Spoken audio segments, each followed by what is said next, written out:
So here's what we know. We know that the outlook right now is a little bit blurry. We don't know. And anybody who tells you they know what this actually means long-term, they're a liar and you should turn and run the other way. Nobody knows. Yet what we do know is there's a lot of good still happening. Now, we also know that the news focuses on all the bad things that happen. And yet what we talked about on the calls yesterday, and we talked about with multiple of our regional directors, and I've talked to a number of MAPS coaches about this, when we actually look inside the MLSs across the country, the number of pendings are still really strong.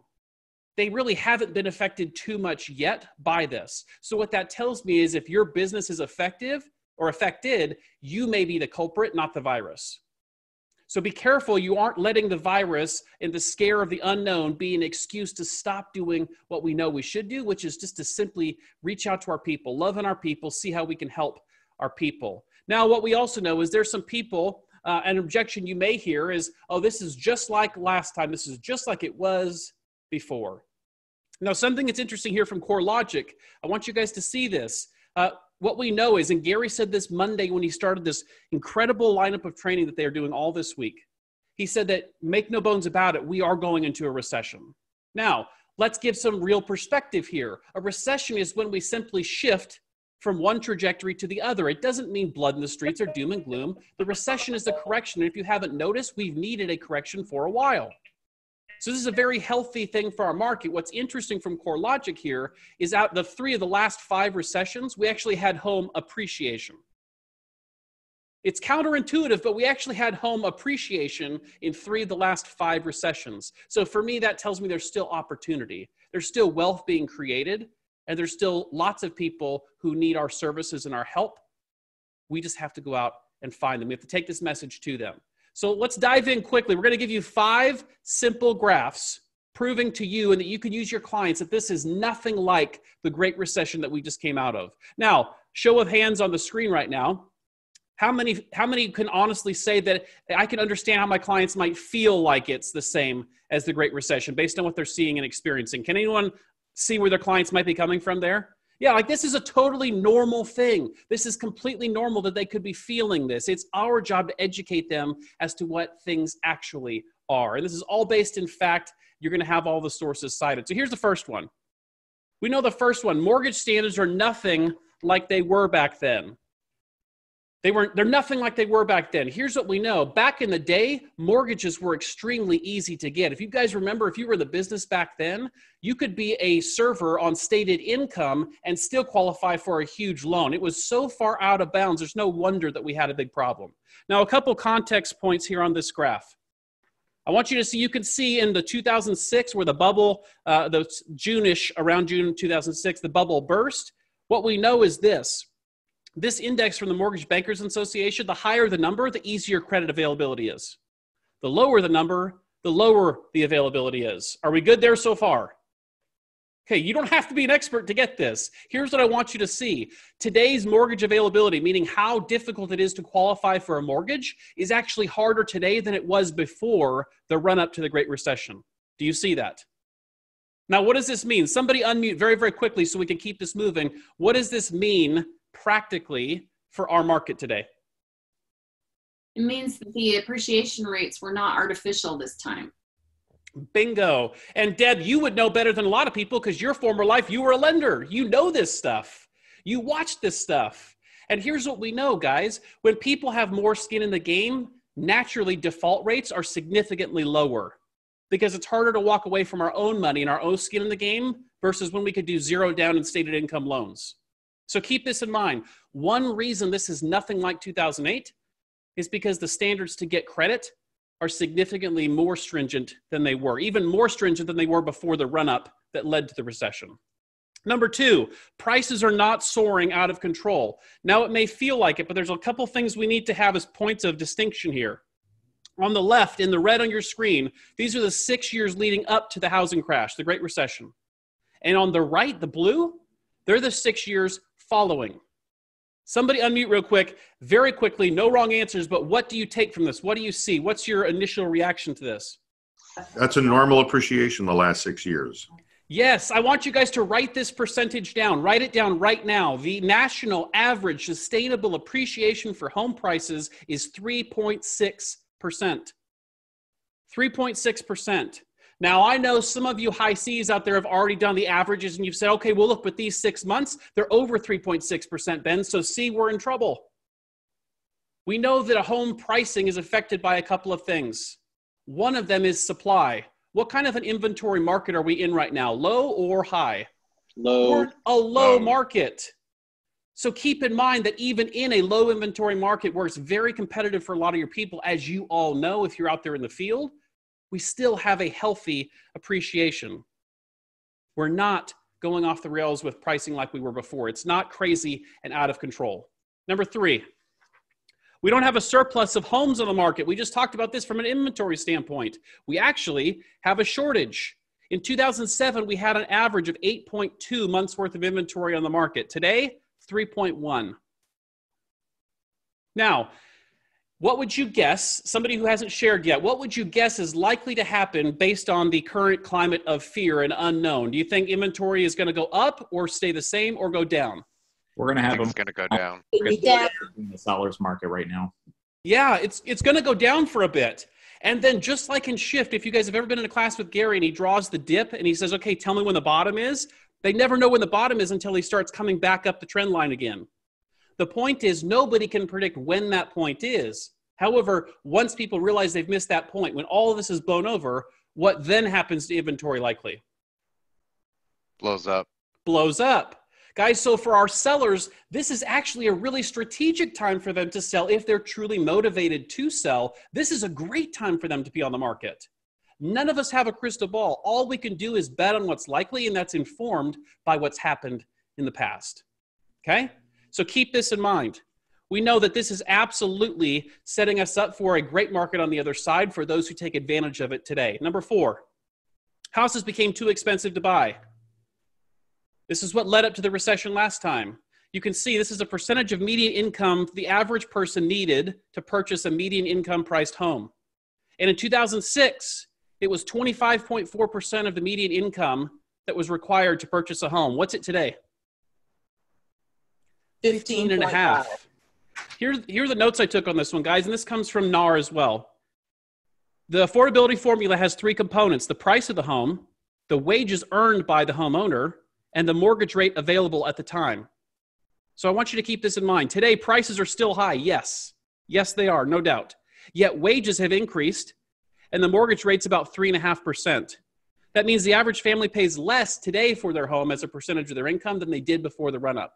Now, again, for those of you naysayers, will this cause potentially a little bit of a challenge for the interim because there's a lot of people who are being laid off right now? Yes, of course, but here's what I want you to hear me on. The economy going into this, not only the economy, but the housing market was at one of the healthiest points it's been in a significantly long time. Unemployment was extremely low.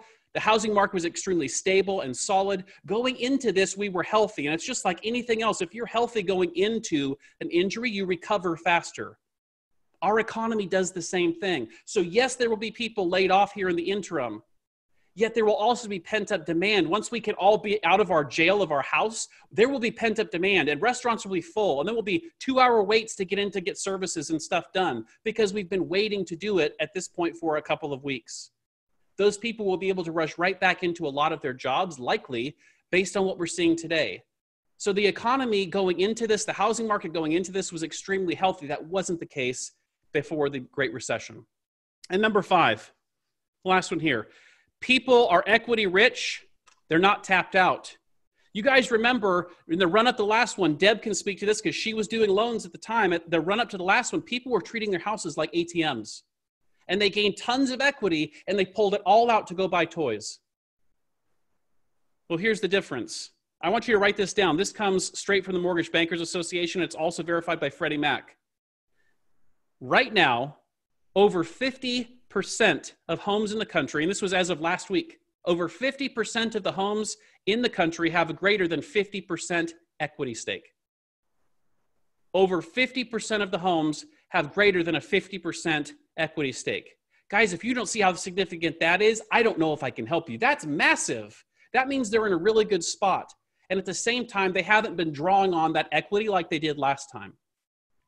Thankfully, a lot of people learned from the problem last time. So here are 5 reasons why this is nothing like it was before. Now, as we transition to Cody, I want to point out a couple people, and I told them 60 seconds max that they get to share with us because I want to give Cody time. But we have 3 agents. Becca Mitchell in the hub has put 5 deals pending this month in spite of the virus. David Gerard at the hub has put 4 deals pending this month in spite of the virus. Deb Browning in Boise has put 4 deals pending this month in spite of the virus. So I want to talk to these 3. 60 seconds. Somebody set the clock. We're going to go to Deb first. Deb, I want to hear what's the mindset that's allowed you to continue on moving forward and putting up those kind of numbers in spite of all this? Just a different mindset in general. I've had a really rough 2 years, lots of people dying on me and almost dying, and my own health. And so when I got 100% and I felt really good, I thought, I'm not letting anything stop me again, period. I don't care about the pandemic. I've got hand sanitizer. I've got people that know how to do that stuff. When we don't have it, I'm going for it, and I'm not going to be poor anymore, and I'm not going to let anything stop me. I love that. Resolve. All right, let's go to David. David, give us same answer. What's your mindset that's allowing you to put up these numbers?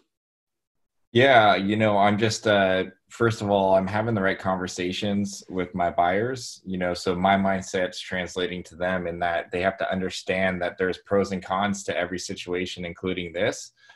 Rates are still going up. If they got to be in a home, then, are they going to take that risk and wait for them to potentially go back down? Also, so the conversations have a lot to do with it. And then just staying positive and focused on, the end goal and the emotion, do these people really need to be in a home right now? In my case, many of my buyers I'm working with, they do. So keeping the focus on that and then just helping them clearly understand as best as we can what the implications are for waiting or for moving forward now. And typically it makes the most sense just to keep going.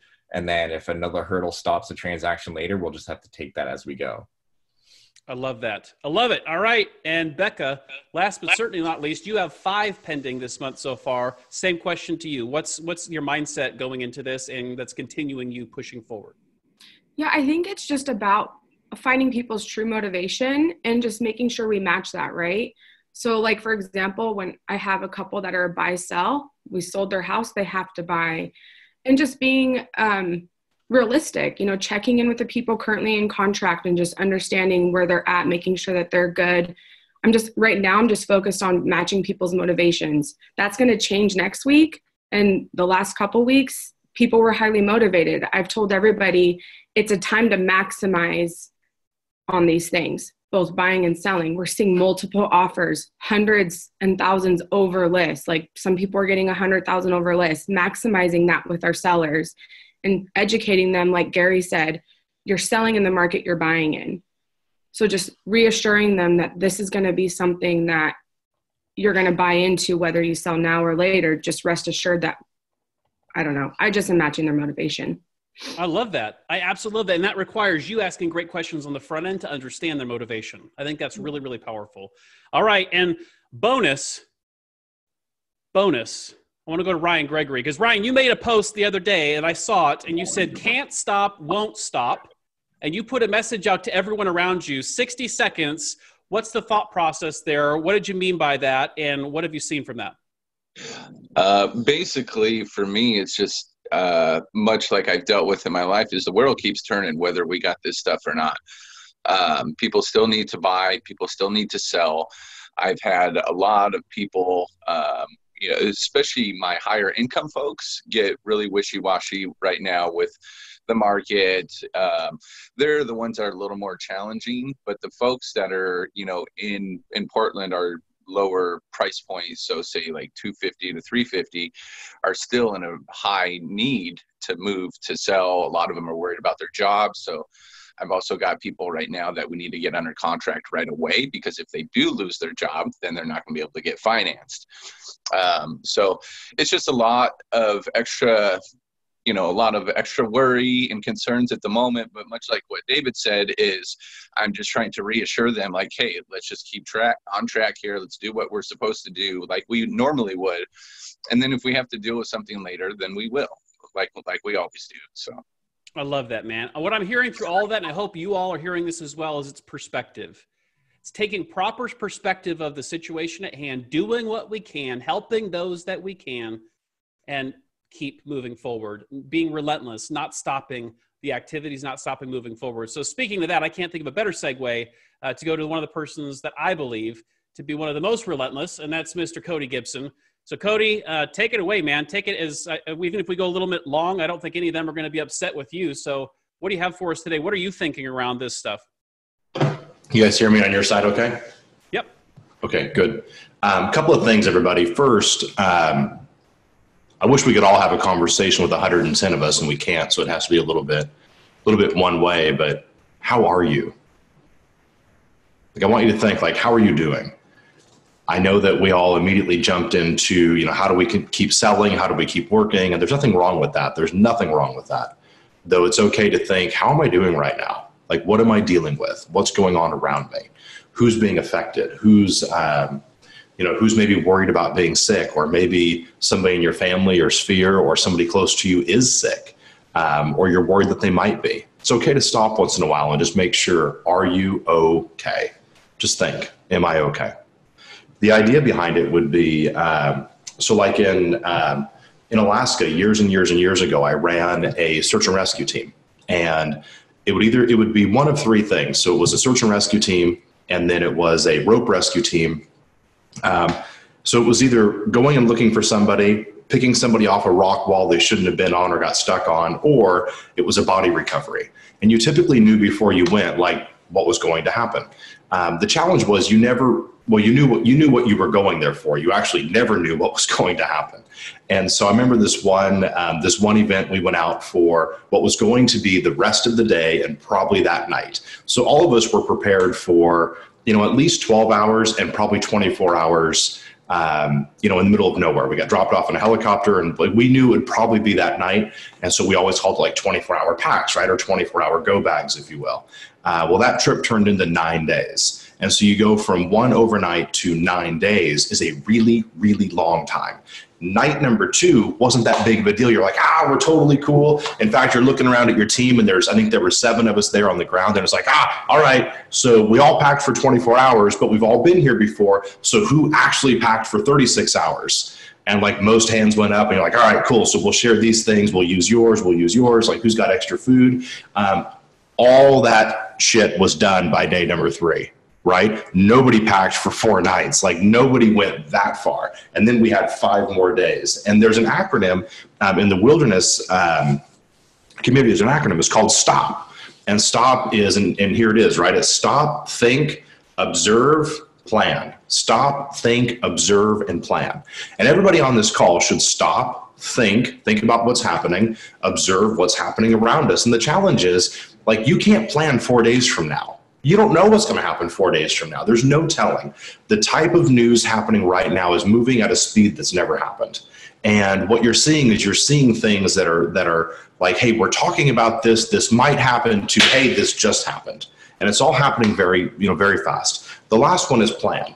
And what I would do if I'm in your shoes, and what I'm doing in my shoes, is I'm planning for 24 hours at a time. Like, I'm planning what's happening right now today. What can I control right now today? I got stuff I can't control. I got things that I wish I could control. And somewhere in between is this little piece of what can Cody actually control. I can control that. I can control how I get up. I can control if I suit up. I can control if I show up. I can control if I'm making outbound calls. I can control if I'm providing value. I can control if I'm doing anything that actually moves anybody else forward. I can do all those things. I can control if I eat right, if I work out. I can do all those things. Though the list of things in my world right now of what I can and can't control are at an imbalance like they've never been before. Like, there's states that have said, stay indoors. And there's states that have said no more real estate activity. We don't know what's going to happen. Here's where I need you to think, though. Stop, think, observe, plan. There's a second P, though. After plan, it's play. Like, if you're stuck somewhere for 9 days, you got to play. Like, you have to play. What can you do that provides fun? Like, if that's watching YouTube videos, great. If that's having fun with somebody else, great. If that's going outside and getting your heart rate up for 10 minutes, great. Like, whatever that looks like, remember to play. Remember to have fun. Like you're not put on this earth just to get by. You're put on this earth to have fun. You're put on this earth to help other people. So remember that. This is an easy time to overlook it. Have fun with something. And whatever your thing is that provides fun or enjoyment, it's perfect for you. There's no right and no wrong there. Remember to have fun. It's easy when you're worried about survival. It's easy to forget about playing games and having fun. Though there would be people sometimes that we would go and find in the middle of nowhere that have been lost for 2 weeks, 3 weeks, 4 weeks. And how do you survive 2 or 3 or 4 weeks? You make games up. You have fun. You find a way to enjoy life. And so I want you to remember to find a way to enjoy yours. As a leader, I've got a couple of choices right now. Choice number 1 is that I can tell you everything's okay. It's going to be okay. I can't tell you that. I can't tell you that. I don't have a crystal ball. I can tell you that you have a 100% so far survival rating of getting through tough times in your life. I can tell you that. I can tell you that so far, everybody on this call has been through some stuff. Everybody on this call has been through some junk. And so far, you've got a 100% survival rate. Remember that. I can't tell you it's all going to be okay. I don't know. I know that it's all going to move forward. I do know that. I know the earth keeps spinning. I know that. I know that no matter what happens, the hands on the clock continue to move. I know that. But I got to tell you right now, I was talking about it with Gary this week, and he said, be really careful right now that you're not pumping sunshine at people. He said, tell them the truth. The truth is we don't know what it looks like in a week. We don't know what it looks like in 3 days. We don't know what it looks like in 2 weeks. We know that we'll be there, but we don't know what it looks like. And so don't just tell people it's going to be, everything's going to be fine, everything's going to be good. I don't know. I do know this though. If things aren't fine and things aren't good, is there opportunity in that? Yes. So if there's sunshine, I'm going to pump towards you. The sunshine is there's opportunity if you want it. You may not want it though. What you've got to realize is that you used to have to jump this high to sell 4 or 5 homes in a month. You may have to jump this high now to sell 4 or 5 homes in a month. You may have to jump this high to sell 4 or 5 homes in a month. I don't know what that looks like, though you have to get really clear and say, what's important to me? Making the money that I need or choose to make, or talking about why I can't make it? What most people would rather do is they'd rather give you evidence as to why they're not or why they can't than to put the effort into actually doing it. You've got to choose which side of the fence you're going to be on with that. Are you on the side of the fence that says, what do I got to do and I'm already doing it? Or are you on the side of the fence that says, here's what can't be done, so I didn't do it anyway? You're going to be one of the two. Remember, you and I chose an industry that has no ceiling of income. Someone's going to be on stage in 2 years or 3 years who is a millionaire real estate agent because of this issue. Is it going to be you? Or is it going to be somebody else who saw an opportunity that you chose not to see?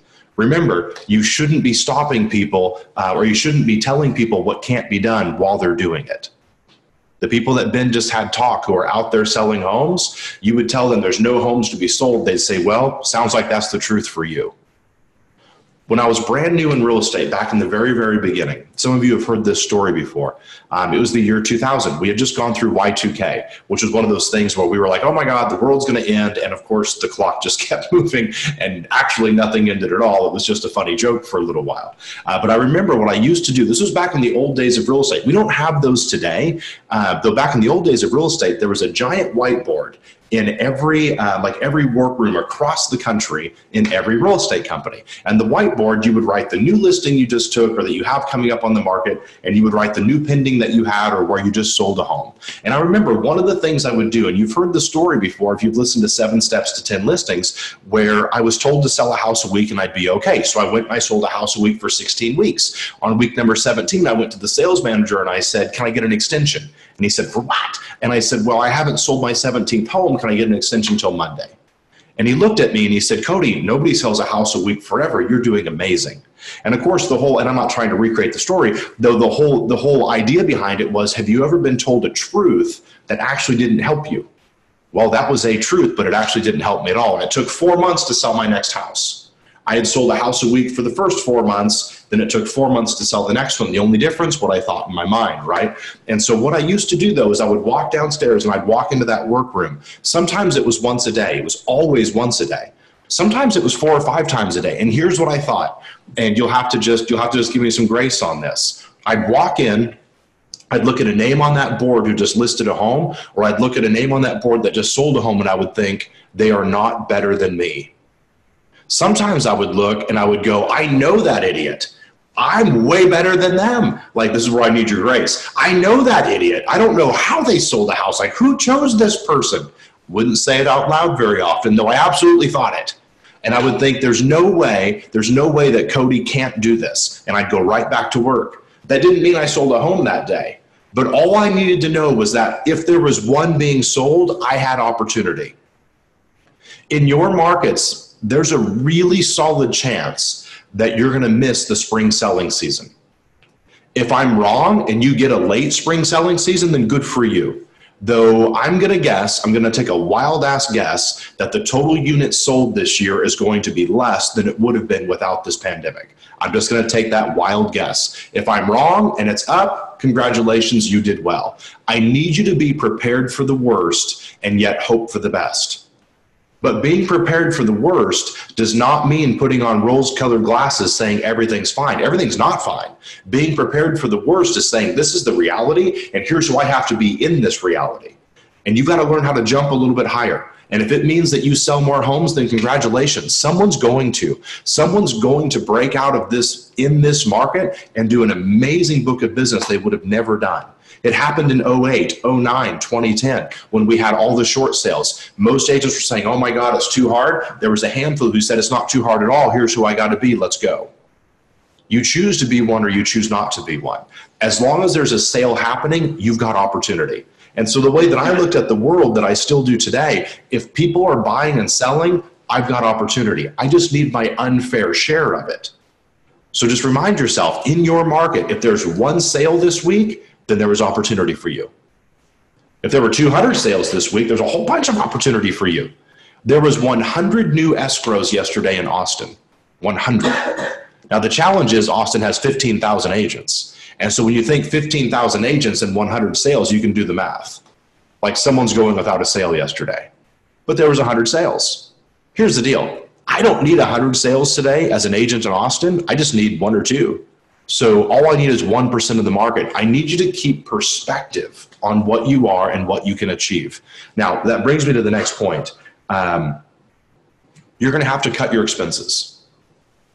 I'm going to do a webinar today. It's at, guys, is it 1? It's at 1 o'clock Pacific time. There's 800 people signed up for it right now. It's maxed out at 1,000 because I have to do this one through Zoom because of the way we're doing it. And so if you can't get in, just tell us. We'll send you the link afterwards. But I'm going to go about 75 minutes talking about expenses and cost. You have got to get ahead of this. This is where you get fierce. This is where you get really, really sticky. Now, here's some advice I have for you. Number 1, if it's not nailed down, it goes. If you don't absolutely require it, it goes. If you do require it, you renegotiate it. Here's what I mean. I think that everybody should go, if you have a mortgage, I think you should go to your lender and ask for 2 months or 3 months. Now, some lenders are already offering this. I saw, an email last night of, I forget if it was Bank of America or Wells or somebody, but once one of the big banks does it, the other ones will end up following suit. But I want you on the front end of it. Here's what's going to happen. My opinion is a whole bunch of these companies are going to have some forgiveness right now, but it's only for a little while. These companies have to make money. And so what's going to happen is this. They're going to do some debt forgiveness or some stall, like push it out, but they can't do that forever. And so this is that one window that you've got. Now, let's say I talked to someone yesterday and they said, but Cody, I've got the money to pay my mortgage. That is not the point. That's not the point. The point is if you've got the money for your mortgage, congratulations, put it in a pillowcase and shove it under the bed. Go back to the lender and say, can I get 3 months of no mortgage? My industry has completely come to a standstill. It's come to a stop. Can I get 3 months of help on this? This is where you hang on to every single dollar that you can.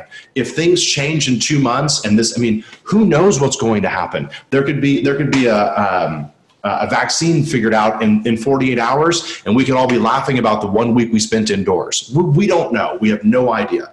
But I need you prepared for the worst. I need you calling your utility companies and you go, Cody, I've got the $80 for my water. I don't care if you have the $80 for your water. You keep the $80 for your water if the water company will allow you to push out the $80 on the bill. This is where you look at absolutely everything.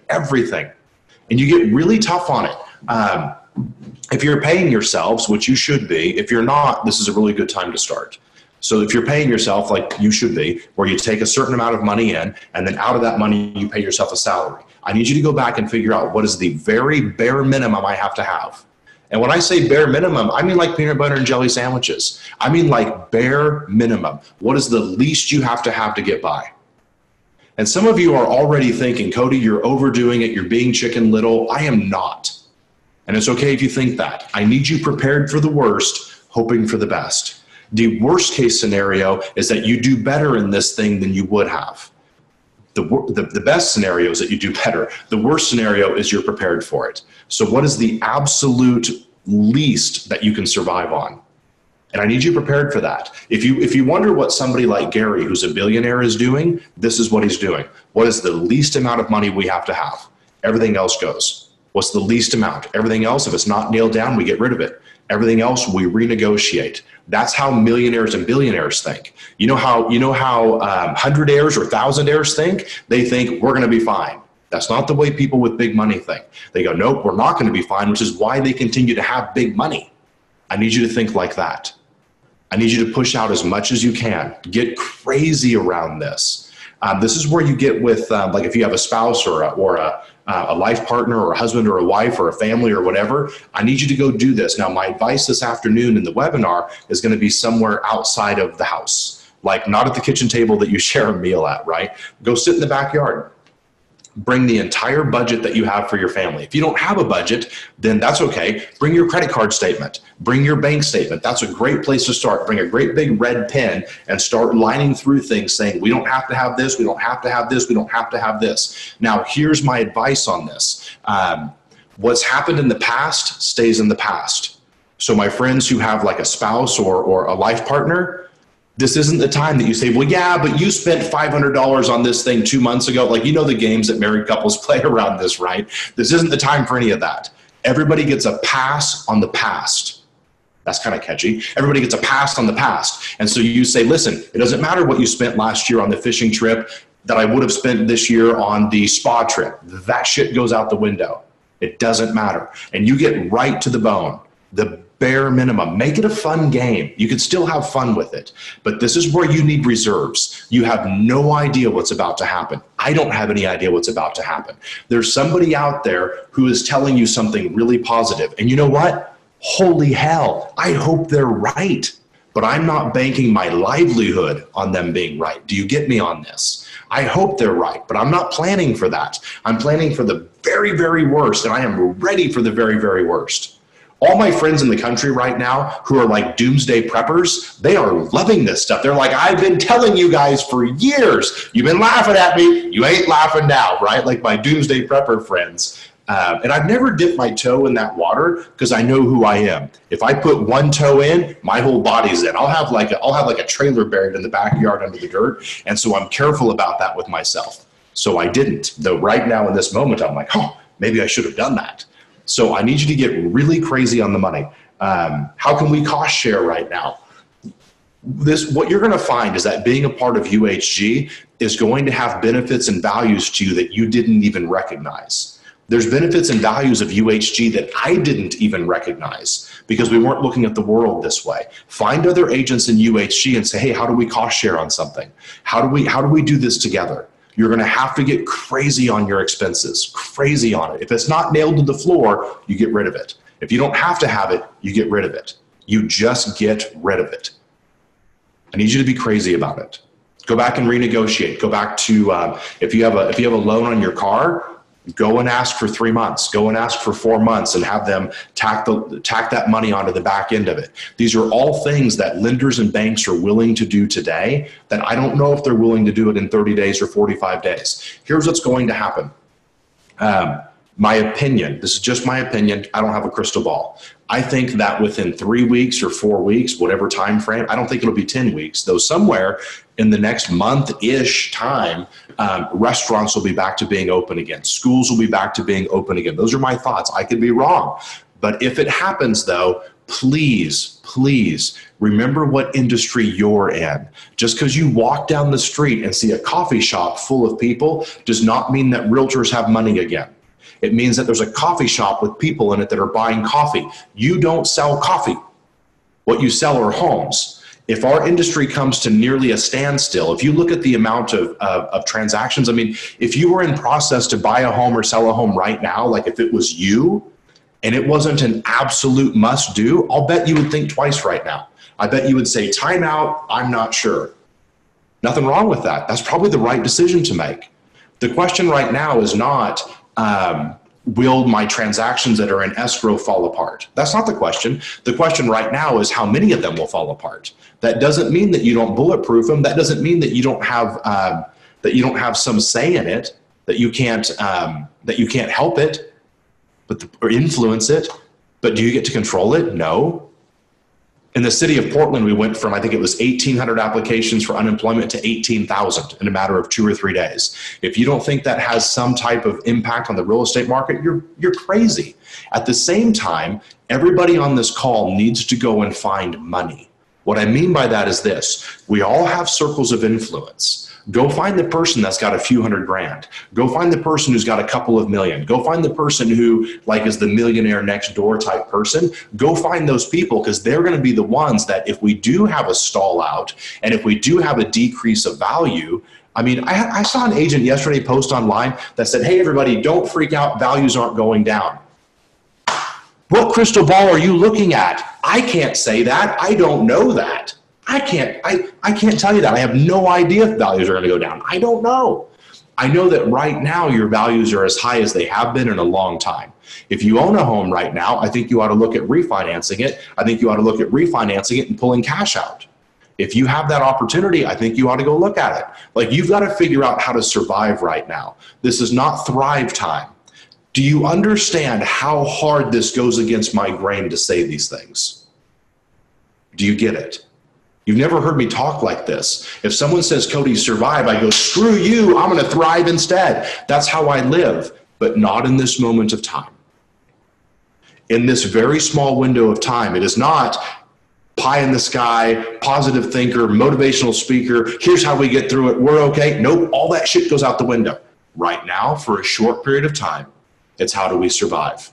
If you can't survive, and if your business can't survive, you don't have a business in 3 months or 4 months or 8 months. You have no idea.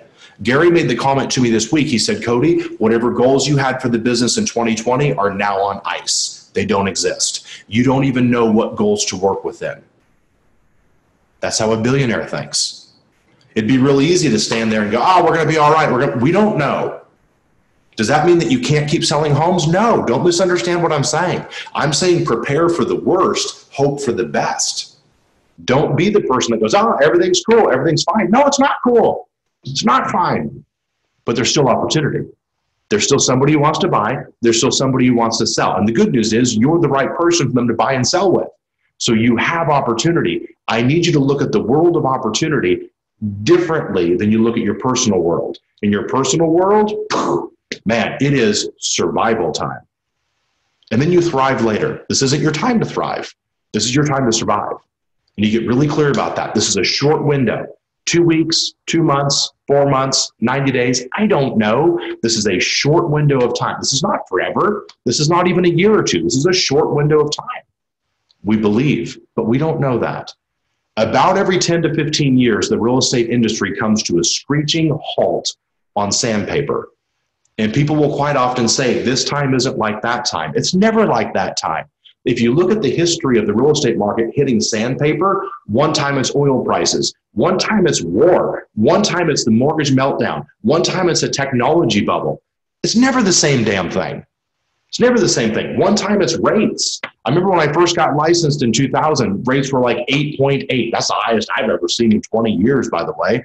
Though the person who was mentoring me said, do you have any idea how lucky you are to be single-digit rates? And I went, no, I don't know. I mean, I'm sure I lied and said, yes, I get it. I don't know. At the time I was 19 or 20 years old, I'd never bought a house. I didn't know bunk about rates. But you think about perspective. It's never the same thing. This might be, when you look back in 5 or 10 years, this might be the one instigation that took the real estate market and put it on sandpaper. If it is, then so what? There's opportunity in that. The market share that you gain right now, you will probably never give up. But the market share you lose right now, you may never get back. That's what we mean by being in a shift. So when you see things opening again in 3 weeks or 4 weeks or 2 weeks or whatever the case may be, when you see those businesses opening, I need you to fight the internal urge to say everything is cool. It's not cool. If we come to a standstill and everything's open again in 2 or 3 weeks and you start selling homes, when do you get paid? You're not a coffee shop. You don't get paid when they consume the coffee. You might sell a home 3 weeks from now and not get paid for 45 or 60 days. Can you weather that storm? If you can't stay in the business for those 50 or 60 days, who cares? I need you to look at the world the right way. Now, if I'm going to prepare you for the worst and something better than that happens, I've done my job as a leader. But if I just get on here and blow smoke at you and tell you everything's amazing and you're going to be all right and just keep at it, bucko, that does you no favors. You get to control your destiny. Part of controlling your destiny is being realistic about what this looks like. I need you to survive. If you can't survive, and if I can't survive, we're not in this business together anyway, so who cares? This is where you survive. I'm going to leave you with one last thought, and I know I've gone late. Find something that you can help humankind with next to you. I don't even care what it is. Whatever it is that you're good at. Maybe you, I was talking to somebody in UHG yesterday who I had no idea used to make hand puppets. Like they're amazing at making hand puppets. Awesome. Set something up and do a webinar and tell everybody in your database that you're going to do a 45-minute hand puppet demonstration for kids who are home from school right now. Damn you, take whatever you have that you do well. We need everybody right now. Take whatever it is that you do well and give it to the world. Because I don't know that 2 weeks ago, anybody would have given a damn if you made hand puppets for 45 minutes online. They probably would have laughed at you. But today it plays. Do you get my point? What would have never been used 2 weeks ago is absolutely what's on fire right now today. You go to those people and you say, listen, I know your kids are home from school. I'm going to do a 45-minute thing. They need these three supplies. They need paper, they need glue, and they need tape. And I'm going to teach them how to make a puppet, and we're all going to have fun together. I need you to realize how big this is, because what are mom and dad doing? They're standing there watching while these kids are on this webinar, and they're going, oh my God, thank you. This is 45 minutes, they're not in my hair. This might be the one 45-minute break today that I'm going to get, and you're the person who provides it. Does that sell a home today? Probably not, but that's not the goal today. The goal today is to bring value to the table. Then you sell homes because of all the value you brought to the table. You might not get this shot again.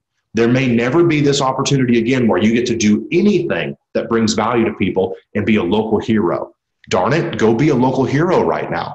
Find a need. Gary keeps telling me in my ear, find a need, provide a solution. Find a need, provide a solution. We got needs today that didn't exist 2 weeks ago, so figure it out. All right, so I've gone 7 minutes over. I'm sorry that I've gone over. I hope you took something from today. Do me a favor. I want to make sure that what I'm saying is actually being heard. Would you post something online? It could be open Facebook. Maybe you say something and somebody who's not in our group hears it and sees it and they take action from it. Good. That's part of us providing value. If you do it inside of UHG, that's awesome too. But tell me an aha, something you heard, something that meant something to you. I want to make sure that what I'm saying is landing the way that I want it to. You guys have my email. If you need me, email me. You've got my mobile number. It's 907-529-5172. If you need to cry or talk or celebrate or high five or just say, this really sucks, call me, text me. I am wide open right now, early morning, late night, just like your life. That's who we are right now. We're going to get through this together, but it's going to take a lot of creativity and a lot of aggressiveness. Can you bring both to the table? All right, guys, now we're 8 minutes over. I'm out. Peace out, Cub Scout. Have an amazing day. Keep at it. Don't you dare give up an inch. You're better than that. We'll see you soon.